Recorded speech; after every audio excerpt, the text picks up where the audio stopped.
Hi, now that we've seen how to process and extract XAFS KIFK data from XAFS measurements, and we've gone over Fourier transforms and running Feff calculations to simulate XAFS spectra, we're now ready to try doing some fitting of XAFS spectra to extract structural parameters. Hi, I'm Matt Newville, and this is part of the video series for using Larch for XAFS analysis. This is the first video we'll be doing a Feffit with real data. I hope that there will be several more getting progressively more challenging and more interesting as we go on. But let's start simple. I think in an earlier video we saw some arsenic sulfide data that was clearly one simple shell. So let's go read in that data from our Larch workshop Feffit folder. We have several examples here that we'll go through in subsequent videos. So I'm going to read in the raw absorption data. And here I'm going to spend a lot of time on explaining the simplest parts of the steps, and then we'll build from there. I'm reading in the raw absorption data, and we'll do the XAFS extraction here each time I do the fit for each data set instead of saving just the a simple KIFK spectra.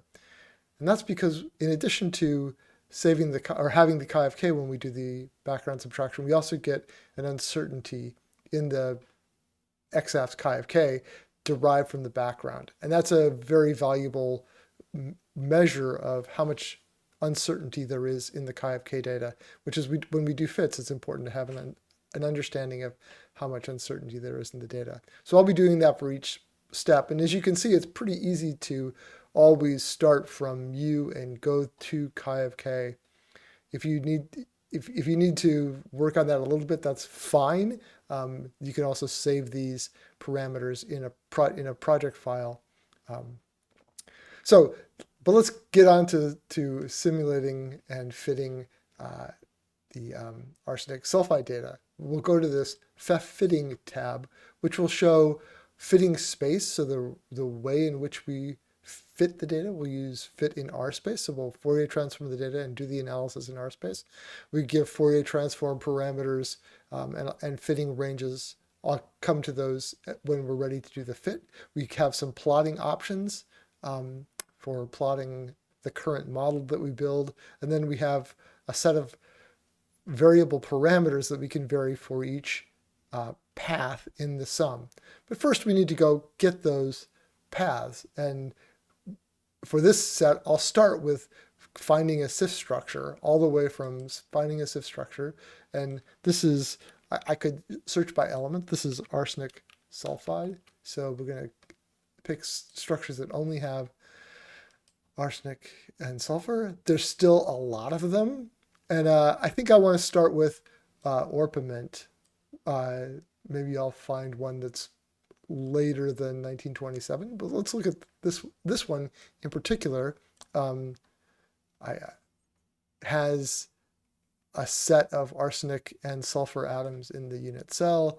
We'll just generate from the arsenic K edge. Now, this one has actually two separate crystal structures, but you can see from this data here that there's really only one shell going on. And so I'm just going to pick one and see if it gets close. So when you calculate the Feff structure for the arsenic K edge, it shows arsenic as the 0 potential, so that's the absorbing atom, and it has sulfur atoms distributed sort of between 2.2 and 2.3 angstroms, and then a further out shell that clearly is not going to show up, but that's okay.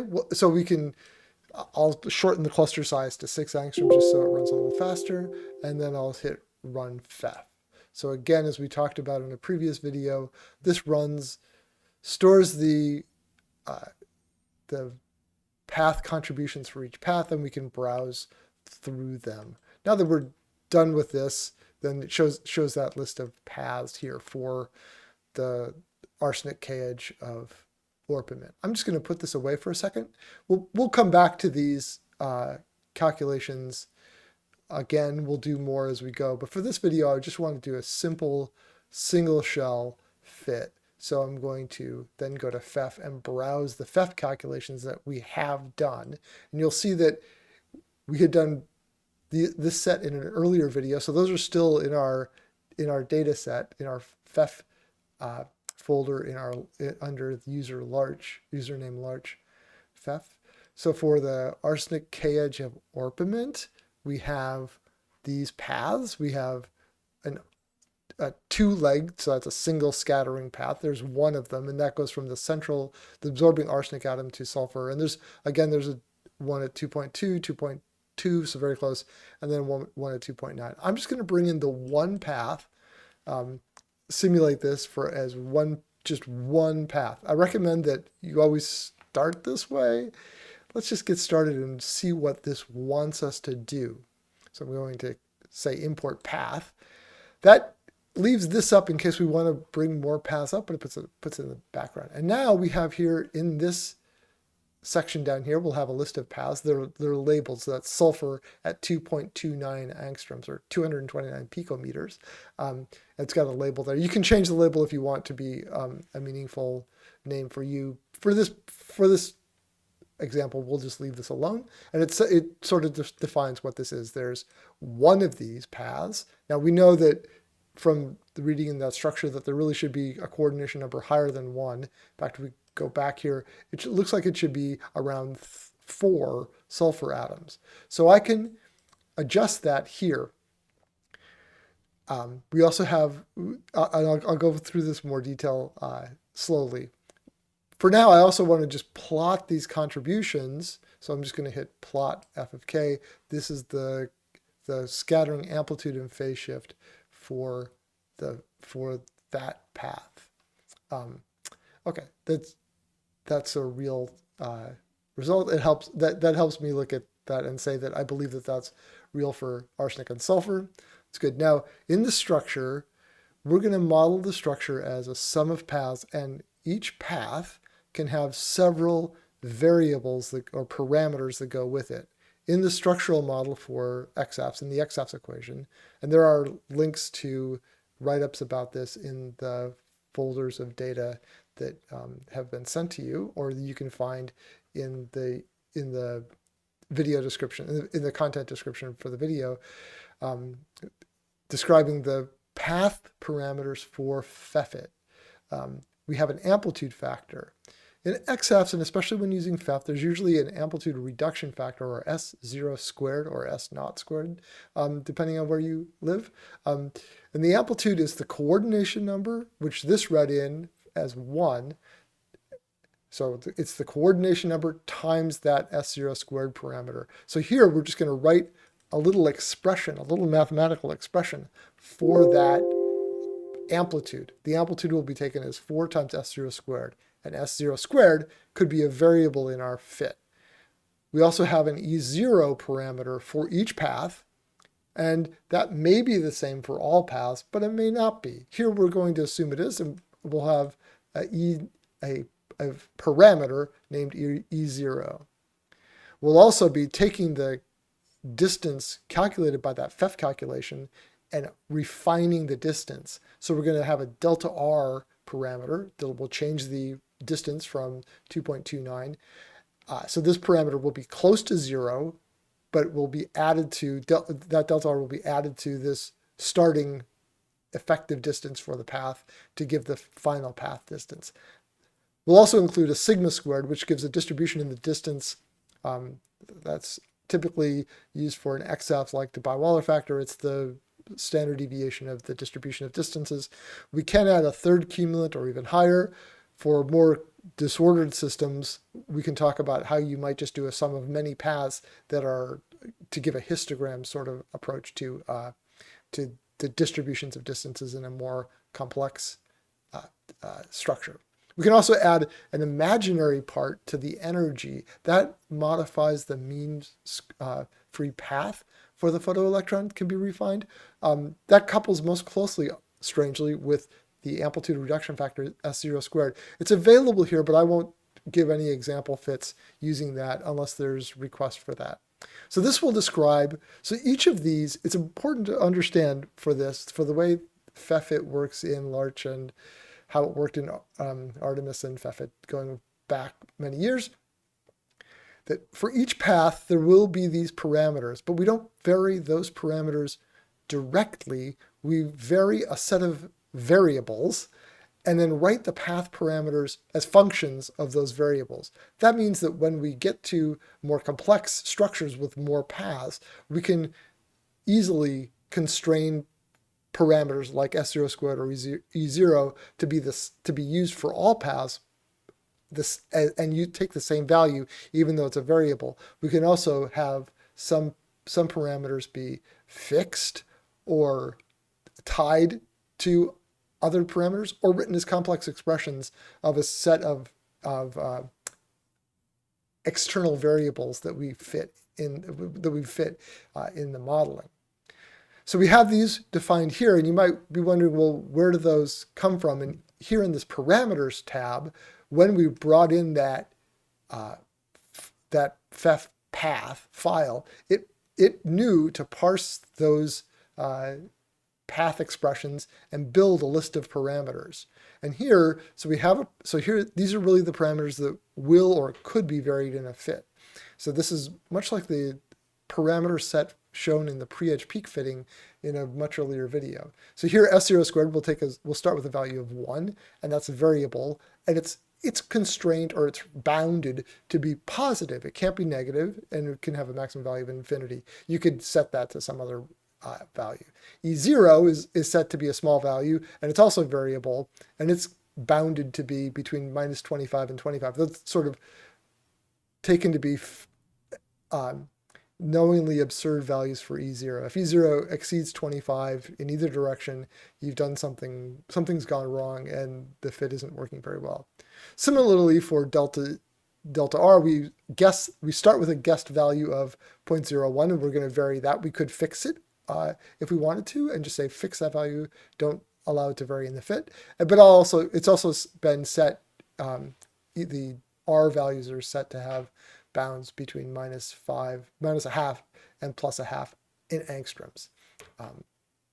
If the distance moves by even a tenth of an angstrom, I'll be worried that something needs to be done better. Maybe the Feff calculation needs to be revisited.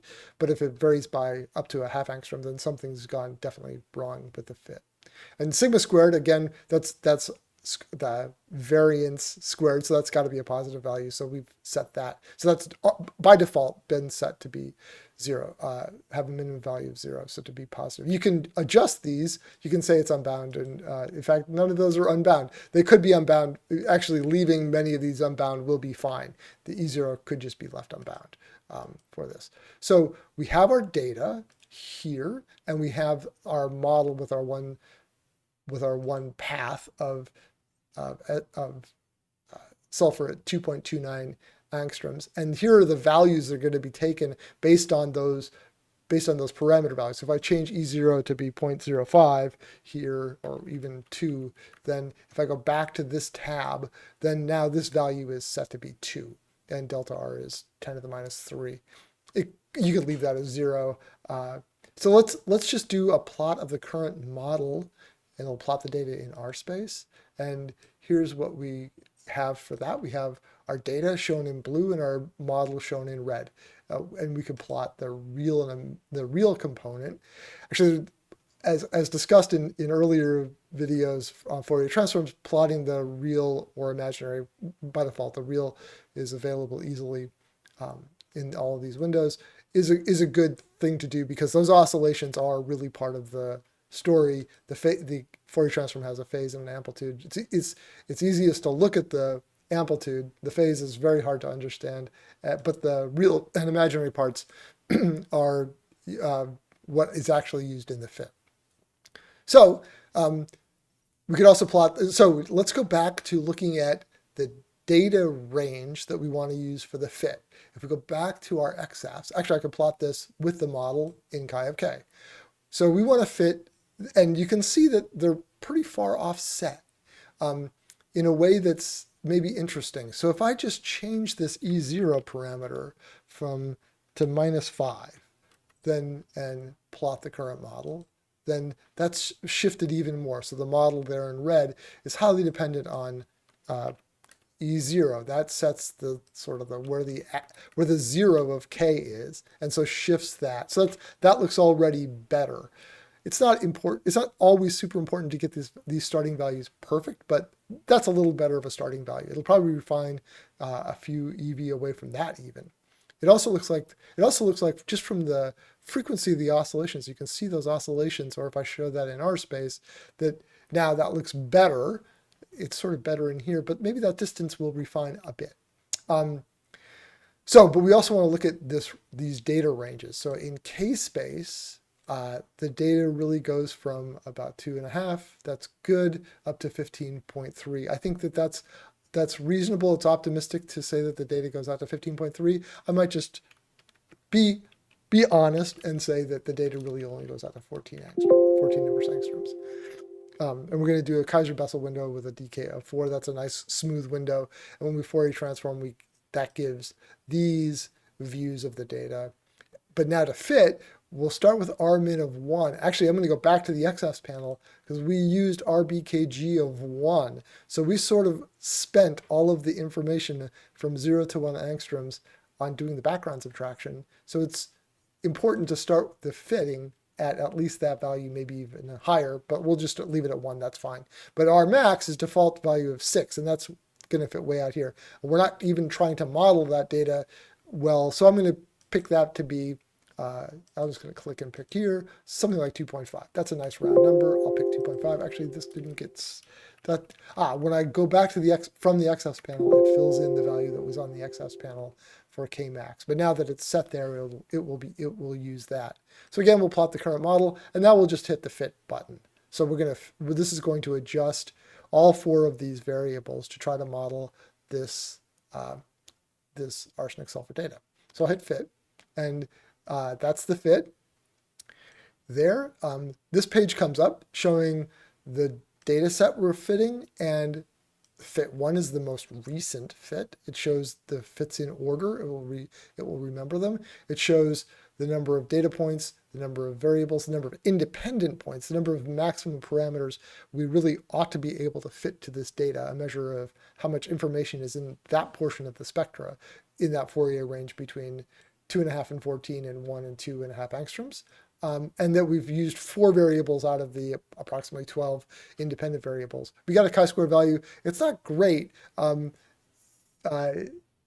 Chi-square requires reduced chi-square and chi-square are both require the uncertainties to be well approximated, and maybe we didn't approximate them perfectly well here. The uncertainties in the fitted values, on the other hand, sort of ignore the scale of chi-square, effectively improving chi-square by reduced chi-square to get the uncertainties. If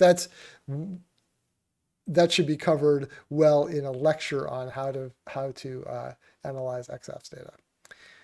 E0 is pretty large. It's 11 volts shift. That's a pretty big shift. So we'll go investigate that. And S0 squared is 0.6. That's a little bit low. I often find that's the case these days. And delta R is the distance refined by 0.1 angstrom. And again, we can look at this plot. We can look at this fit in both K space or R space. So that looks pretty good for a fit. We started at 2.5. So this stuff down here below 2 angstroms is not even trying to be fit. And the fit is not bad. So I think we understand the arsenic-sulfur distance. And now we see these parameters, but it's the fitting parameters. So this is really tells you about the fit, but it's also still nice to know what the paths and see the full report. So if you click on this show path parameters, it will show you the full report with all the statistics, including the ranges used, the data sets used, like really what paths were used, the full path, the full computer file path to the Feff file representing that scattering path. There's the uncertainty in K is an array that we calculated from doing the background subtraction. Number of independent points is given. And then down here for each of the paths, and we only have one, this is path S229, the geometry for the path, so that's arsenic at 0, 0 and the sulfur atom at that position, then we have an effective distance, a starting distance, ref, of 229. Degeneracy was set to 1, although we actually set the for the path, the degeneracy was 1. We set n times S0 squared to be 4 times S0 squared. That refined to this number here, S0 squared being 0.6, and 4 times that is about 2.4. E0 is pretty big. The distance didn't change very much.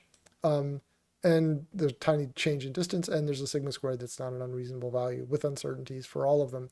So I would say that from the point of view of understanding XAFS spectra that's not without some noise and not perfect, that we've seen a fit for the first shell that shows that like this is consistent with arsenic sulfur at 2.29, a distance that you might expect for an arsenic sulfide.